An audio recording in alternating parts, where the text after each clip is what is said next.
So we're here with co-founders John and Jamison. You guys, thank you for talking with me today. Yeah, thanks for having us. Yeah, I'm excited to just learn a little bit more so that everybody watching can kind of get some more history about you guys. So Jamison, we'll start with you. Kind of tell me how you got into the finance world. Yeah, I studied finance in college.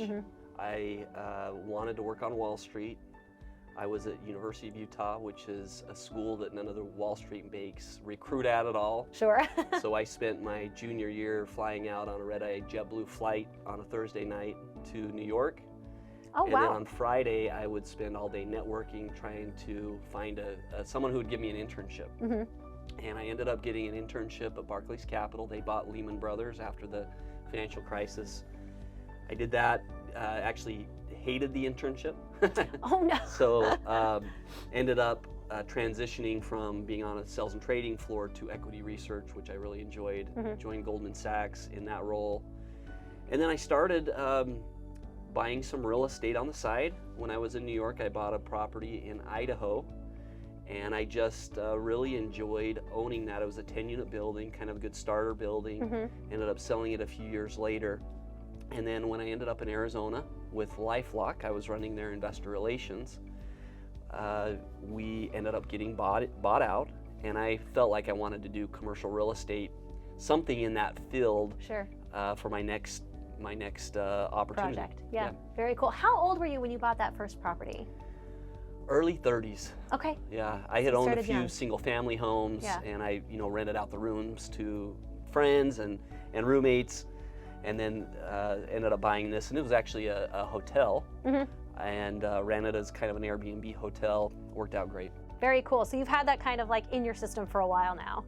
Yeah, that's what really got me excited about it. And I was covering software stocks at Goldman Sachs. I was the guy on the team where we would say, buy, sell, or hold this stock. Buy, sell, or hold Microsoft. And we would determine whether we recommended it as a buy or a sell or a hold. And we would do all this analysis, and I'm doing that every day. And at the same time, I didn't want to put any of my money into it because I could see how volatile the stocks were. Software stocks go up and down, and we've seen that recently. What's your history in all of this? What expertise do you bring to the table here? This gray hair will show it. But 30 plus years of multifamily commercial real estate experience. Wow. So that lots of experience. Yeah, and then now running several companies and owning thousands of units, and wow. To me it's second nature. Yeah. So buying buildings, renovating them, figuring out how to which ones to buy. I mean, the other part of it is in Phoenix, there's almost not a building that we drive by or someone brings to us that either I haven't sold, in some buildings I've sold 3, 4, 5 times. Oh, wow. In my career. So we know the buildings really, really Yeah. well. So I can figure things out very quickly. But yeah, Jamison and I met because he wanted to get crowdfunding. I liked the idea of it, and I was trying to figure out how to run it, but I couldn't do it all by myself with everything else I had going on. So I realized I needed a strong partner that was an operating partner. And Jamison and I we were very symbiotic in that way, where I understand the real estate construction, finance side of and how to put things together, and he's very strong on the operations side and investor relations side. Yeah, like they always say, 2 heads are better than one. So you guys both bring your unique expertise to this business, which is probably what has made you guys so successful, is that you can look at it from 2 different angles here. And recently, a new venture has gone up and sold and completely funded within how many hours was it?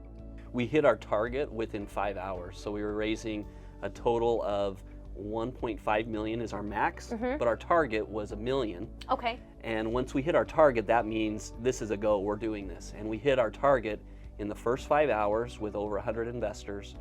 And the first time we did a fundraise, 3.5, 4 years ago. 4 years ago, yeah. We were trying to raise $500,000, and it took us 6 months. Wow. We decided when we started the business, we weren't going to call our wealthy friends and have them invest and make it easy for us. We wanted to really grow an organic business, to build a business out with regular, everyday folks who are wanting to invest a few $1,000s in real estate. That's how our business is built on. And so we didn't allow ourselves to make it easy. We went out and did it the hard way. And now we have a base of thousands of investors that every Yeah. time we have a project, they immediately come in and want to participate with us.